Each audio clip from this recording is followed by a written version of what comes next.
City facing Chelsea. It was Enzo Maresca going back to the team that he bought up from the Championship and then leaves to go to Chelsea. His Chelsea team come and get a 2-1 victory at Leicester City, which has broken the news that we heard today while we're on air, that Steve Cooper, the Leicester coach, has been sacked after 12 games in charge, 10 points, 2 points above the relegation. So a bit of a shock there. I mean, I know things weren't great at Leicester, and whether the fans had totally taken to him, not sure that being an ex-Forest man helps, but whether that's a bit premature or not, we'll have to wait and see. Should we talk about the game first and then talk about Cooper? Yeah, we can do both, Rob, can't we? Yeah. I mean, I just think it was always a bit of an awkward appointment. I think when you go from a club and a team that played really attractive football last year, and the manager, of course, and now in the other side of the field in this game, Enzo Maresca, and you go for somebody that's a little bit more cautious going into the Premier League, it's not easy. Did I expect him to get a little bit more time? I did. But I always do. It seems like I always seem to want to manage it. Want it to be really make sure it's the right decision. But they might have somebody lined up. I know that you guys on the air talked about David Moyes or I'm not sure Graham Potter's I'm not sure he's going to want to go in there. Is he going to want to go in there? Yeah, Ruud van Nistelrooy's got mentioned. Oh God, interesting one. Yeah, there'll be a few out there. Yeah. But no, I think. It was just a little awkward because Chelsea, Rob, are so good tactically. They're so good tactically, and there was another wrinkle today. And I know that I sometimes can get a little bit in the weeds with this stuff. Yeah. But we've seen him do it so many different ways in midfield. The way he uses fullbacks. Now there was no Malo Gusto. No Reece James. So Fofana it was a right-sided one, wasn't he? Yeah, and it was Cucurella did something different. So Cucurella played. So Cucurella, you might expect him to play in midfield a little bit or in the number 8. He played wide left. Yeah. He played wide left, and Felix come into a central. So you had like this midfield diamond, Rob, by the way. It was kind of a diamond in there with Cole, kind of a free number 10, right? Cole Palmer. And then you had Felix coming in the left side of the diamond, Enzo Fernandez, by the on the right side of the diamond, and then Caicedo at the bottom of it. And you got Cucurella playing left wide side, left, and Madueke playing wide right. On the right. So how? I mean, again, he finds his way to fill the spots in the attacking areas. 2 widies and at least a couple in the number 10 position, and then a striker in the usual guy, Nicholas Jackson. So if he keeps making these little wrinkles, it's got to be difficult, Rob, to set your team up to say, well, Gusto's going to go in there, or Caicedo's going to play. I just think it's he's interesting, a very because when he has Neto's pacier wide, as we saw, can play either side. He'll stay wide and then do something else. It looks like Felix is going to allow him to drift in field, and he's got lovely, clever feet, hasn't he? There were moments where he's really clever. Thought he was more effective in the game than Cole Palmer, actually, in this game. He was. He's smart, isn't he, Maresca? Yeah, he's a smart, bright, forward-thinking coach that gives you problems.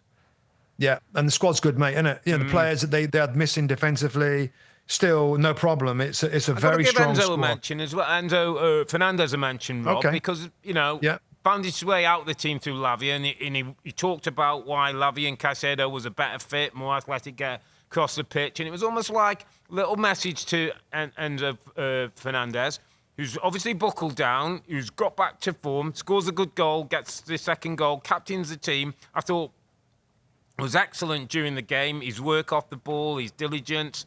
I kind of like what Maresca's done with him, and I like the reaction that I've got from Enzo Fernandez as well. And I think we're going to see a bit of that that might be a fit for certain games or certain situations, and then maybe Lavia will come in on other days. Yeah, so I'm a bit worried about it, Rob. And first off, I'll take the point. Goal, good for him. Yeah. Back in his side, scores a goal, follows in nicely. He's kind of on the right side of that midfielder they talked about. I as a World Cup winner and a highly regarded and a very, very expensive midfield player, I don't think he's going to be happy with being in one game, out the next. There's certain players in this team that are really, really important, are going to be in most weeks. Caicedo's certainly one of them. The striker's another one. There's Cole Palmer, Colwill. There's a few. It doesn't look like at the moment. Well, it's not. He's not one of those guys. No. I just wonder, Rob, if he can't play everybody, right? And this is always going to be. I think by the way, I would do it exactly the same if I was the manager, because I like Enzo's quality in certain situations, so I would use him in a game against Leicester. Yeah. I don't need that Lavia and Caicedo kind of double pivot protection, and I like the diamond and stuff. So, but is Enzo, Rob, is he going to be happy playing in certain games? I think he ought to be the only thing that keeps Enzo in the team is top performances, goals, and assists.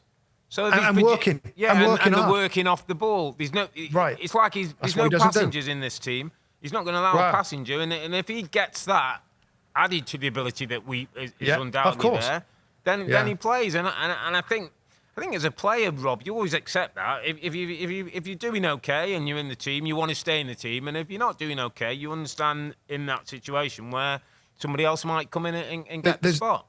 There's only one thing that Enzo Fernandez has to do, Rob, and it seems very simple. And to be fair, I was good at it. Just work your nuts off. Yeah.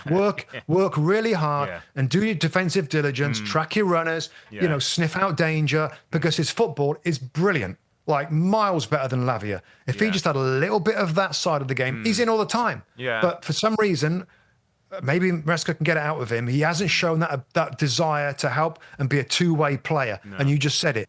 I think he's a smart coach, and he doesn't want any kind of luxuries that could cause spaces in midfield where good teams can go in there and punish them, and he's not having it, and that's why he's been out the side. I just hope that Enzo Fernandez finds a way to dig in a little bit more, else he's going to be in and out for me. Yeah, it's a good shout. We'll see. A little mention to Nicholas Jackson as well, Rob. Just, he was a bit of a figure of fun at one point, and all of a sudden, 7 Premier League goals, a beautiful goal how he took away from Coley, and then a lovely flick on the outside of his foot. That's what confidence does, and fair play to him. 7 goals for him already in the Premier League. Good win for Chelsea away from home. And it was interesting, Rob, because I'd written down my notes about this game at Chelsea, and I thought, okay, it's another little learning about Chelsea. You're away from home. It's not a glamour game. You've just had the international break. There's a few reasons why Chelsea weren't at it today, but they got the job done, and that's what I want to see from this. I want to keep seeing them go through different challenges and how they can come out of it. And there's a spirit getting to these young players. It's a young group of players who look like they're starting to enjoy each other's company and enjoying playing together. And that's a very powerful thing if you can keep that going. Just one last word, Rob, and absolutely right. And I think it's again, I'm loving this season because there's so much that's new. Yeah. And I love it. I love different coaches, different philosophies, and how they're affecting the team. Chelsea are third. Yeah. Chelsea are third place in the Premier League right now. The only little thing, and again, this is expected, and it's stuff that me and you notice a little bit. Yeah. The last kind of 5 or 10 minutes, and they're having a bit of a panic up towards the end to try and secure the 3 points. Could have had a penalty against. Could have had 2 penalties. Yeah. So killing the game with the ball possession, something that I'm sure the manager would love to see a little bit more. But that's nitpicking. Yeah. And it's remarkable that we're at this stage and negatives are little nitpicks, really.